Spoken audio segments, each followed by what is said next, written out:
बांग्लादेश में अत्याचार के खिलाफ प्रदर्शन में हजारों लोग सड़कों पर उतरे। आपको बता दें कि बांग्लादेश में लगातार हो रहे अत्याचार के विरोध में विभिन्न हिंदू और सामाजिक संगठन से जुड़े हजारों लोग सड़कों पर उतर गए और ब्राह्मण धर्मशाला से पैदल रेस्ट हाउस तक चलकर महामहिम राष्ट्रपति, प्रधानमंत्री, महामहिम महासचिव, संयुक्त राष्ट्रीय संघ मुख्यालय न्यूयॉर्क अमेरिका, मानवाधिकार समिति, माननीय राज्यपाल हरियाणा, मुख्यमंत्री हरियाणा, बांग्लादेश दूतावास नई दिल्ली के नाम जिला उपायुक्त पलवल को एक ज्ञापन सौंपा गया। इस विरोध प्रदर्शन में संतों, महिलाओं और आम जन ने भी बढ़ चढ़कर भाग लिया। ज्ञापन के माध्यम से ये मांग की गई कि भारत सरकार इस मामले को प्राथमिकता से उठाएं और बांग्लादेश सरकार के साथ कूटनीति चर्चा कर हिंदू सहित सभी अल्पसंख्यक समुदाय की सुरक्षा सुनिश्चित करें। संयुक्त राष्ट्रीय मानवाधिकार आयोग और महासचिव इस विषय पर तत्काल हस्तक्षेप करें और बांग्लादेश पर अंतर्राष्ट्रीय दबाव डालें। भारत में आने वाले सभी अल्पसंख्यक सहित हिंदू शरणार्थियों को सुरक्षा और पुनर्वास प्रदान करने के लिए ठोस कदम उठाए जाएं। बांग्लादेश में धार्मिक स्वतंत्रता की सुरक्षा के लिए अंतर्राष्ट्रीय मानव अधिकार कानून की सख्ती से पालना करवाई जाए। आप देख रहे हैं पलवल ब्यूरो रिपोर्ट। चैनल को सब्सक्राइब जरूर कर लीजिएगा। ध्यान देना पड़ेगा आप लोगों को कि गाय विश्व माता है, गाय हमारे विश्व की माता है। गाय बचेगी जब ही देश बचेगा। तो यहाँ आप जो हमारी आवारा और उधर की गाय लेकर के कसाई लोग ले जाते हैं और उनको काटते हैं। अब आपको गाय शहर में नहीं दिखाई पड़ेगी, तो इसके लिए भी हम लोगों को संघर्ष करना पड़ेगा। और हमारे पलवल शहर में मीट की मार्केट जो जितनी भी दुकानें हैं, इन पर आप जा करके चेक कर लिए जाकर यहाँ पर प्रतिबंधित मीट इत्यादि बेचा जाता है। तो उसके लिए भी संघर्ष और सरकार से आह्वान करना पड़ेगा। जैसा कि अभी डीसी साहब को ज्ञापन देने के लिए जा रहे हैं, उसके साथ में भी बात उठाई जाए कि हमारे पलवल शहर को साफ और सुंदर और स्वच्छ बनाने के लिए जो जगह जगह पर ये मीट मार्केट इत्यादि की दुकानें खुली है, इनको शहर के बाहर किया जाए। और हम तो कहता हूँ मांस खाओ। मांस जो है मनुष्य का भोजन नहीं। मांस, मछली, मदिरा, पान ये है राक्षस की पहचान। मांस, मछली, मदिरा, पान मतलब मनुष्यों का भोजन थोड़ी।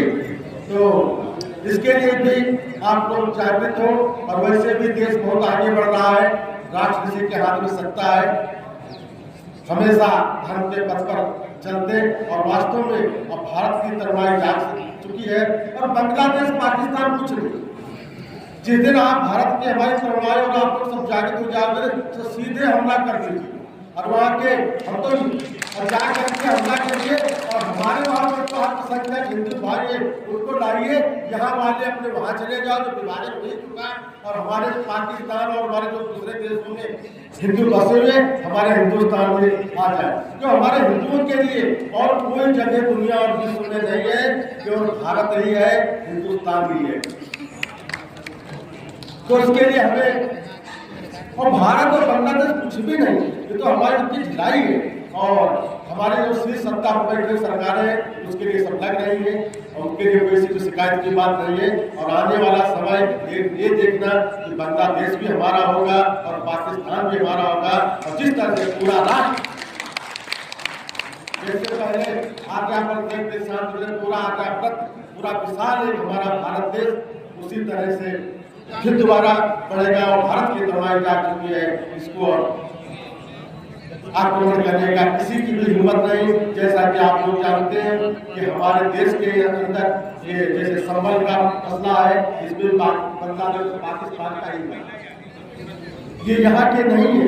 वहीं की मशीनरी आती, वहीं के लोग पकड़े जाते हैं। तो उसके लिए भी हम लोग संघर्ष कर रहे हैं। और देश में लगभग 2,500 से 3,000 जो मस्जिदें हैं, सब मंदिर तोड़कर बनाए गए। हमारे पलवल में ऐसी मस्जिदें हैं जो बनाए गए। हमारे समय का पुनरुद्धार होगा और उनका सबका नाम मिलेगा। इतना ही कह करके मैं अपने बारे में प्रोग्राम देता हूँ। भारत माता की, भारत माता की, गौ माता की, राम जन्मभूमि की, राम जन्मभूमि की, कृष्ण जन्मभूमि की, काशी विश्वनाथ की, काशी विश्वनाथ की। जय हिंदू राष्ट्र। ना मैं राजनीतिक हूँ, ना भाषण देने वाला हूँ, लेकिन मैं ये बताना चाहता हूँ कि हम अपने देश में सुरक्षित नहीं है, दूसरे देश के हिंदुओं की क्या बात करते हैं। पहले जरूरत है हमको हमारे अपने देश को सुरक्षित करने के लिए। तुमसे 50 किलोमीटर दूर भी नहीं है, यहाँ पे 30 किलोमीटर 35 किलोमीटर दूर हूँ मैं, तुम क्या कर पाए? कुछ हुआ? 4 दिन फोन बचा फिर बात खत्म। ऐसे 4 दिन फोन बचने से काम नहीं। समझो, जागो, सभी हिंदुओं को इकट्ठे होने की आवश्यकता है। कोई कह रहा मैं जाट हूं, कोई कह रहा गुर्जर हूं, कोई कह रहा मैं ब्राह्मण हूं, कोई कह रहा मैं शूद्र हूं। कोई नहीं है, केवल एक मनुष्य जाति है, सर्वोपरि जाति है, सनातन जाति है, हिंदू जाति है तुम्हारी केवल। मुसलमानों में कितनी जाति है जानते हो आपको? मुसलमानों में कम से कम 1000 जाति है, 999 से ऊपर जाती है, 1000 जाति बैठती है। कभी कुरान में किसी का नाम सुना? अंसारी हुए, ये मौलवी हुए, अनेकों कुछ 4-5 जो आप इनके सरनेम सुनते हो ना, ये सब इनकी जातियां हैं। लेकिन आज तक किसी ने मुसलमानों की जाति के बारे में सुना? हिंदुओं को मारा गया। हिंदुओं को पता कमी कहां हुई? जिस दिन हिंदुस्तान आजाद हुआ, हिंदुस्तान के सर पे थोप दिया गया पाश्चात्य संस्कृति के अनुसार शिक्षा दो। कितने मदरसे थे उस समय? कितने मदरसे थे? कोई मदरसे नहीं थे, गिनती हम कुछ मदरसे हुआ करते थे। और हमारे कितने गुरुकुल हुआ करते थे, लाखों गुरुकुल थे। सभी गुरुकुलों की पढ़ाइयों को बंद कर दिया गया।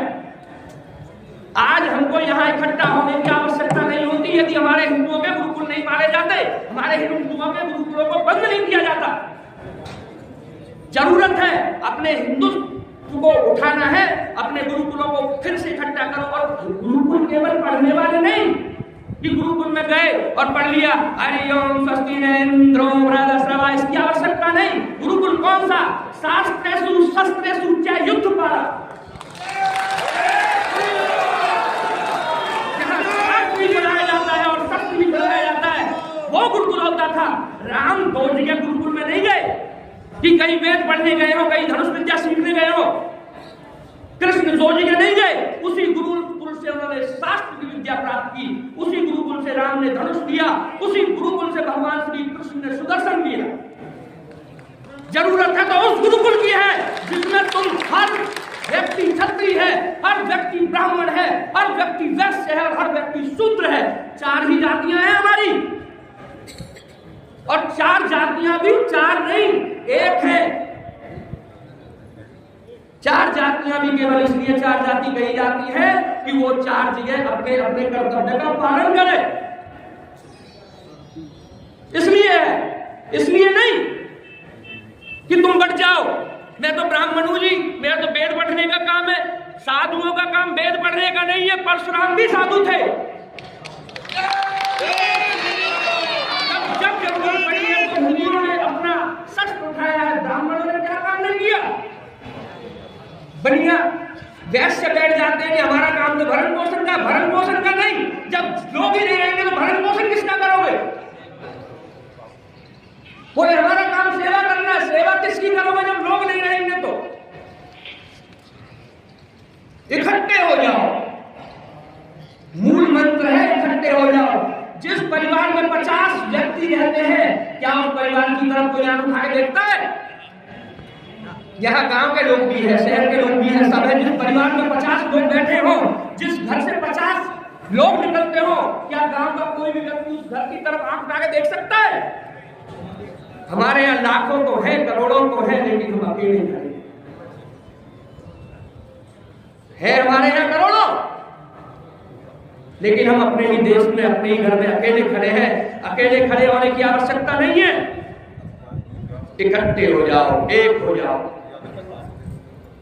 हमारे इलाके सड़ागान मातृशक्ति व युवा साथियों, आज हमें बांग्लादेश में हो रही अमानवीय घटनाओं के विरोध में अपना आक्रोश प्रकट करने के लिए इकट्ठे हुए हैं और वक्ताओं ने विस्तार से इस विषय में बताया है। हम इस मंच के माध्यम से भारत सरकार और अंतर्राष्ट्रीय समुदाय को बता देना चाहते हैं कि जिस तरह से बांग्लादेश में मानवता का